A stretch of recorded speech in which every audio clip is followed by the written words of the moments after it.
अभी तक विधायक बनने का फीलिंग नहीं हुआ है। अब पता नहीं क्यों 3 वर्षों से जो हमने संघर्ष किया है उस संघर्ष की अपेक्षा कम मिला, या फिर उस संघर्ष में जो अन्याय, अत्याचार, जुल्म, शोषण हम गरीबों पे होते हुए देखे हैं उस कारण मेरी व्यक्तिगत इच्छाएं समाप्त हो गई हैं। तो ये तो सच्चाई है कि मेरे समर्थकों को फीलिंग है, वो जुनून में है, वो पूजा पाठ कर रहे। एक बहन तो ऐसी है जो जब से रिजल्ट आया। बताइए कि कितना महत्व रखता है पारसनाथ का तलहटी और पारस बाबा आपके लिए? देखिए, पारसनाथ पहाड़ झारखंड की सबसे ऊंचा पहाड़ है, और इस पहाड़ में जो आसपास के लोग रहते हैं, चाहे वो किसी वर्ग के हैं, उनका एक आस्था जुड़ा है और उनको विश्वास है कि पारसनाथ जितना मजबूत है उतनी मजबूती के साथ वो यहाँ के आम लोगों के दुख में, दर्द में। पूजा समापन हुआ है और उसका एक परंपरा ट्रेडिशन के हिसाब से जो अनुशासन होता है, ऐसे ही लोग बैक होके लौटते हैं ऐसे, ठीक है। ये अनुशासन है इस पूजा का, ट्रेडिशनली पूजा का, जो अभी जयराम दा यहाँ पे किए थे पूजा, ठीक है। और समय का बहुत अभाव है, मैंने 30 सेकंड 40 सेकंड के लिए रिक्वेस्ट किया है, बस उतना ही बोलेंगे फिर वो चले जाएंगे। तो आप देख सकते हैं बहुत सारे लोग आए हैं इस पूजा में शामिल होने के लिए, और बहुत सारा चीज़ मैंने आपको दिखाया है। बस थोड़ी देर के बाद दो शब्द बात करेंगे, पीछे पीछे होके चलना। हम लोग सब जैसा आप बता रहे वैसे चल रहे। उनको दिखाइए, बाबूजी को दिखाइए, अनुसरण करो और सीखो।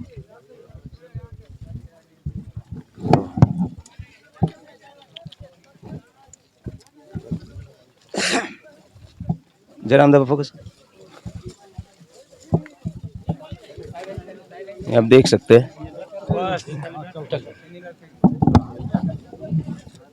देखिए वहाँ पे फाइनली वो आशीर्वाद ले रहे, और हम लोग भी। क्या बात है।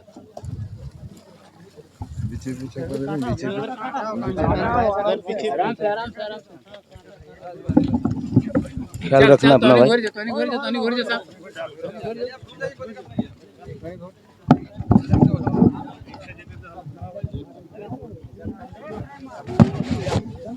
जयराम दा, चलते चलते यहाँ आने का क्रम टूटता नहीं है। पहले भी जब जब युद्ध मैदान में आप आए, यहाँ आशीर्वाद लेने आए, और हमेशा मतलब अटूट रिश्ता रहा इस जगह के बारे में। हिंदुस्तान को बताइए कि कितना महत्व रखता है पारसनाथ का तलहटी और पारस बाबा आपके लिए?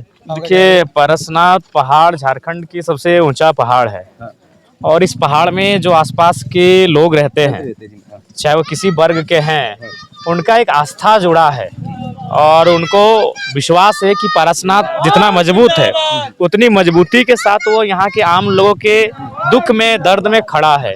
लोगों का मन से एक आस्था जुड़ा है, और उसी आस्था के तहत लोग अपनी पूजा पद्धति के आधार पर यहाँ मन्नतें मांगते हैं, और मन्नतों को पूरा होने के बाद फिर आकर अपना जो वचन देते हैं कि हम इस चीज़ को हाजिर करेंगे, उसे हाजिर करते हैं। सब एक्साइटेड है दादा, शपथ कब लेना है? शपथ का तो अभी टाइम नहीं आया है। अभी तो माननीय मुख्यमंत्री शपथ लेंगे शायद 28 तारीख को, उसके बाद ही विधायकगण शपथ लेंगे, उस समय शपथ समारोह में उपस्थित होंगे। आपकी तरफ से कुछ ऑफर आया है क्या? देखिए, ऑफर तो नहीं आया है, लेकिन अगर आएगा ऐसा कुछ तो हम लोग मीडिया के सामने जरूर बात को रखेंगे, क्योंकि हम लोग स्पष्टवादी नेता है, और मेरी स्पष्टवादी बातों के कारण ही राज्य की जनता ने मुझे पसंद किया है। तो जो भी अगर ऐसा आएगा सरकार की तरफ से ऑफर, जरूर बात को रखेंगे। दादा हमेशा बोलते रहते हैं, ठीक है, कि जब तक 4-5 गो नेता के सामने बैठबू ना राजभवन के सामने जाकर, तब तक विधायक वाला फीलिंग नहीं। तो वैसा क्या बोलते हैं?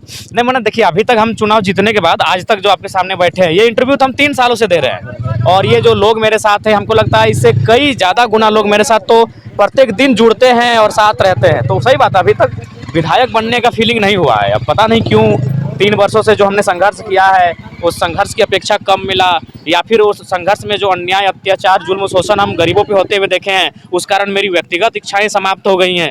तो ये तो सच्चाई है कि मेरे समर्थकों को फीलिंग है, वो जुनून में है, वो पूजा पाठ कर रहे। एक बहन तो ऐसी है जो जब से रिजल्ट आया है भोजन तक नहीं ग्रहण की है, उससे मिलने भी जा रहे हैं। तो उनके अंदर एक अलग जुनून है। लेकिन जयराम महतो विधायक बनने के बाद वही सामान्य दिनचर्या, वही सामान्य दिन जो थे पहले, वही लग रहा है। अभी भी फील ही नहीं हो रहा है कि हम विधायक हैं, एक इलेक्टेड विधायक बन चुके हैं, माननीय बन चुके हैं, सरकार का अंग बन चुके हैं। वही मैं कंफ्यूज था कि मैं विधायक जी बोलूं या जयराम दादा के जैसा। कोई दिक्कत नहीं है, कोई दिक्कत नहीं। लेकिन जो जैसे मतलब क्या ही बोलूंगा, चाहे कोई यूट्यूबर हो, चाहे प्रदेश का कोई जनता हो, मतलब आपका ऑरा वाइब ऐसा है ना दादा कि मतलब ये ना मतलब बहुत ज़्यादा मोटिवेट किए हो। करोड़ों लोग आपको देखते हैं, फॉलो करते हैं और सबके लिए इंस्पिरेशन है। और आप इलेक्शन से पहले बोले थे कि जयराम जीततो तो कितना लोग के हिम्मत है, तो हमरा जीतना बहुत जरूरी हो। और ये वाला लाइन मतलब लोगों को इतना दिल को छुआ कि लोगों ने जीता ही दिया। जिंदाबाद जिंदाबाद जिंदाबाद। जरा वो फोन कर ले, इधर वो तो नंबर लागोन करो। लोगों ने जिता दिया है और लोगों ने ये वाला आंसर कर दीजिए। लोगों ने जिता दिया, आपने कहा कि हम जीतबो तो लोग जीतो। लोग जीतो और लोग ही जीतते हैं और वही खुशियां मना रहे हैं, वही रंग गुलाल अबीर खेल रहे हैं। हम तो सामान्य हैं। हिस्ट्री में दादा इतना प्यार मैंने जी बिल्कुल, मतलब जितना ही झारखंड मेरा की हिस्ट्री में ये चुनाव यादगार रहा। परिणाम जो भी रहा, चुनाव मेमोरेबल रहा, चुनाव हिस्टोरिकल रहा। हाँ। और हमें लगता है पिछले 20 सालों की बात करें तो फर्स्ट जनरेशन पॉलिटिक्स में जयराम महतो पहला शख्स है जो 30 साल से कम आयु में विधायक बन के सामने आया है। तुम लेते जाओ बस। ये देखिए दादा को माला, दादा को प्रसाद ले रहे हैं। एक फोटो बस लेना चाहिए आपके साथ, ठीक है? एक बार आ जाओ। ये देखिए ऐसे ही नहीं जयराम बनता है भाई, कसम से यार। अद्भुत है, अद्भुत। थोड़ा सा प्लीज मुझे रहने दीजिए आप लोग, एक सेकंड के लिए, मैं आपको तंग नहीं करूंगा। तो देख रहे हैं आप, एक बेबी है और उसको मतलब प्यार कर रहे हैं, प्रसाद खा रहे हैं वो। और मुझे लगता है कि अभी बहुत सारा रिकॉर्डेड वीडियोस यहाँ का आपको नहीं मिला होगा, तो कंटिन्यूअसली देखिए क्योंकि ये बहुत खास हो गया आज का दिन। और दादा चलते रही, रुकना नहीं है भाई, काम की वजह से। भाई थोड़ा सा कोऑपरेट कर दो भाई, थोड़ा सा कोऑपरेट कर दो, हम भी तो चले ही जाएंगे ना। दादा थोड़ा सा कोऑपरेट। आइए जोश और एनर्जी अगले 30 साल तक कम नहीं होगा। बाप रे बाप, अरे बाप रे, बस। अरे भाई थोड़ा सा दे दीजिए। अरे नहीं भाई, अरे तो इनका से मन कहाँ भरता है किसी को। अब देखिए आज पूजा है, साधना किया आपने, लेकिन थोड़ा सा वैचारिक प्रश्न कर लेता हूँ। 20-25 जगह से बीजेपी को धोया आपने, किसी को तहस नहस कर दिया भैया। मतलब मैं बोलूंगा क्योंकि ये मैं घर से लेके आया था, बस सेकंड नंबर पे रहना। अपना चुनाव लड़ रहे थे, हमारे चुनाव से कौन जीत रहा है कौन हारा उससे हमको क्या मतलब। हमारा सीएम भी आपे की वजह से बने हैं। कांग्रेस इतना मजबूत नहीं होता आप अगर उनको नहीं खरीदते। दौड़ा के मारे हैं बीजेपी को आप। नहीं, ऐसा नहीं है। बीजेपी वालों को सीखना चाहिए इस चुनाव से कि उन्होंने कहाँ भूल किया, उन्हें अपनी भूलों को सुधारना चाहिए। और मैं तो चाहूंगा जब मेरा रांची में पहुंचूंगा, जब मेरा विशेष इंटरव्यू होगा तो उसमें जेएमएम को भी संदेश दूंगा और बीजेपी, मतलब दोनों गठबंधन को मेरा संदेश रहेगा। तो उन्हें अपनी खामियों से सीखना चाहिए। भैया तो 1-2 जगह रहता तब ना भैया, 20-20, 22-22 जगह पे मतलब ट्रबल बताइए। जो उनका लॉस हुआ वही उनका प्लस हो गया। एक बात बताइए, वो तो ठीक है, लेकिन मेरा कहना है कि आप उसे अलग दृष्टिकोण से भी देखिए। अगर वहाँ बीजेपी नहीं होती तो शायद हम भी तो जीत सकते थे। जैसे आप उदाहरण के लिए बात करें, कोई भी सीट तो वैसे भी जीत गए। नहीं, मेरा नहीं, मैं बाकी सीटों की बात कर रहा मैं हूँ। बाकी सीटों की बोल रहा हूँ कि तब भी आपने जीता। रामगढ़ की बात कर रहा हूँ। रामगढ़ मेरे प्रत्याशी को मिला 70,000, तो उसे 70,000 विधायक बनने का वोट होता है। मैं वही इसीलिए बोल रहा हूँ नहीं होता है। तो वहाँ अगर बीजेपी नहीं होती तो रामगढ़ हम जीतते हैं, कांग्रेस को हम हराते हैं। अब आप सिल्ली की बात कीजिए, सिल्ली में जो माननीय है वो 15 सालों से मंत्री रह के 49,000 लाए और मेरे प्रत्याशी एक नया प्रत्याशी 42,000 वोट लेके आया, तो वो हम हमारी हार का कारण बने, हम उनकी हार का कारण नहीं बने। क्या बात है। बिल्कुल। अच्छा दादा एक बात, बेरमो में देखिए, बेरमो में दूसरे स्थान पे कौन रहा, हम रहे। हाँ बिल्कुल, रविंद्र पांडे जी तीसरे नंबर पे रहे, तो हमारी हार का कारण वो है। वो स्थापित नेता 25 साल से सांसद रहे और आप तीसरे नंबर पे हैं, तो हार का कारण तो बीजेपी रही।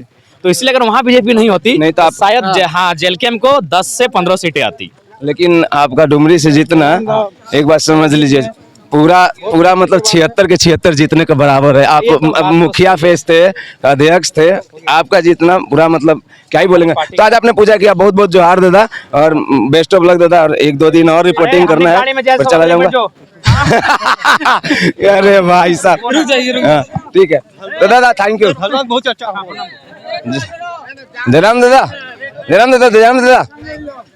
दादा इधर एक सेकंड बस, मेरा मथवा पे हाथ रखिए ना मेरा, थैंक यू सो मच दादा, लव यू। तो ये देख लो भाई, ऐसे ही कोई रजनीगंधा नहीं बन जाता और ऐसे ही कोई जयराम नहीं बन जाता। बहुत बहुत जोहार भाई। कहते हैं ना, ऐसे ही रजनीगंधा नहीं बनता है, ऐसे ही जयराम कोई नहीं बनता है। जोहार। मजा आ गया, काफिला